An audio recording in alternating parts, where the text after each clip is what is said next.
La dolce vita, la joie de vivre, pure sweet, joy of life. I'm with my 91-year-old mum. She's a real legend. You wait till you hear some of her story. I'm at the Swing Bridge, Dora Creek, New South Wales, Australia. In this episode, I'm going to be reading from a book my mum wrote in her 80s. And we're now reading Chapter 1. The New Hebrides. Aurie via Santo, New Hebrides, August 1956.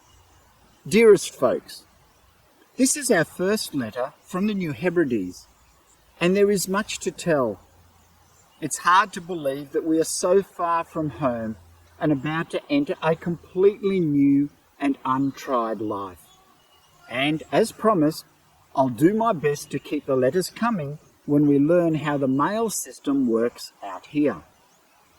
Thank you so much to family and friends who could come to Sydney to farewell us. We felt rather special, travelling first class on a French liner, and could not help but think how different it was for the pioneer missionaries. An extra surprise was the pipe band on the wharf, piping a farewell to passengers. We were pleased to have streamers to throw out to those on the wharf. It was exciting until the MV Tahitian began pulling away from the wharf and the streamers broke. That's when we realised we were actually leaving our homeland and heading off into the unknown. We had the strong feeling that we may never see our families and homeland again. When those on the wharf had faded from view, we made our way up to our cabin. We had difficulty finding it, but when we did, there was a big surprise. Our first mailbag was awaiting us.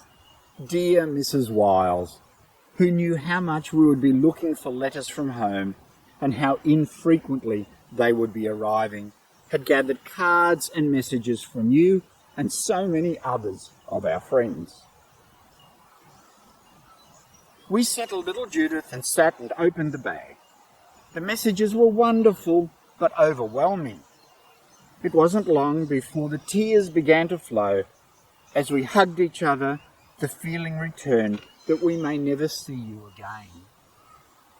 Our cabin was quite spacious, and I felt we'd been extra blessed because there was a small baby bath beside the toilet. I didn't know until later that it was not a bath at all, but a bidet. The education of this couple from the Australian bush was being broadened. Our first meal in the dining room was quite an experience. Being first-class passengers, we were served at the late sitting.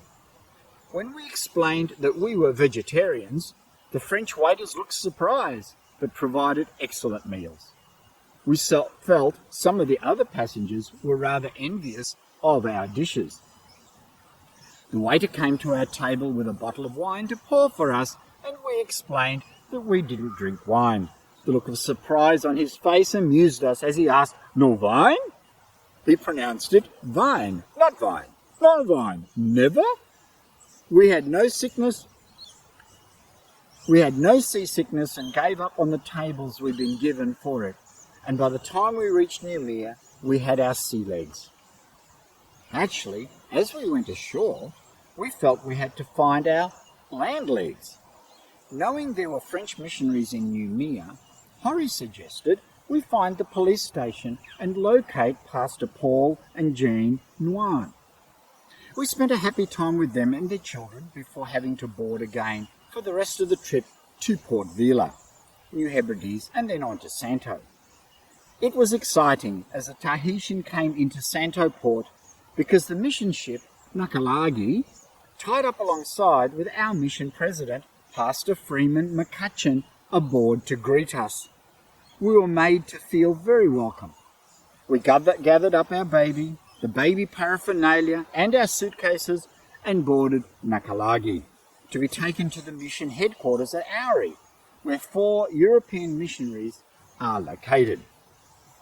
We were to stay in the McCutcheon home. and I must say I was a little overawed about staying with our boss and hoped Judith would not disrupt the home too much. We had no need to be concerned, as Mrs. McCutcheon is the perfect hostess, and she invited us to call her Dulcie. I do have to interlude. Dulcie is now a dear friend and 103 years old. Wow. We are to remain in Auri for 2 weeks until our goods arrive, and it will be valuable for both of us. Harry is being briefed on his role, and Dulcie is proving to be a wonderful mentor to me. They've also served as missionaries in Fiji and Tonga, and are able to share from their experiences. I hardly know what questions to ask, but I know this: time will prove valuable as we settle into our mission station. We've been on board the 45-foot MV Lalileo, the mission ship connected to the district Horry will be directing. It will be our only means of transport and our only connection to the outside world. We were introduced to the ship's captain, Sam, known as Sam Captain. He is from Bayup in South Ambram, and we've been told that he is skilled in skippering our little ship. After the 18,000-ton Tahitian, it looked so small, and the thought of crossing the open ocean frightens me. Sam and his crews, Joseph and Nathan, assure me we will be safe, even if I wasn't exactly sure of what they were saying or we ever get to understand pidgin English. Horry was interested in going down to the engine room and pleased to have had his experience with engines on the farm. I was interested in trying out the narrow bunks and wondered how we would ever stay on them in rough seas. A couple of days ago, we went by ship into Santo, and Dulcie came to help me make the purchases we would need. There are no ships in or near Redcliffe where we will be based. We had to buy supplies to last until the Lalileo returns to headquarters, which could be months away. Santo is quite a town, with a trade store called Burns Film, a French store, and quite a few Chinese shops. Lopo's Chinese shop is stacked so you can barely walk in. I've never seen so many bolts of material and other articles packed in such a small space. Our goods are due to arrive, and then we will be leaving for Redcliffe. So this will be the last letter you will receive until the ship returns. It will be hard to leave our new friends. Dulcie suggests that whenever Lalileo comes across, Judith and I should come also, and we can stay with them. That means a lot. Thank you again for your messages. We know you'll be praying for us, and those prayers mean so much. Fondest love, Margaret. Thank you for watching this video. My commitment is to upload videos every week, always trying to improve their quality and content. How you can help is click on the subscribe button, share links to these videos, and if you can help financially, please go to our Patreon site where I'll explain how.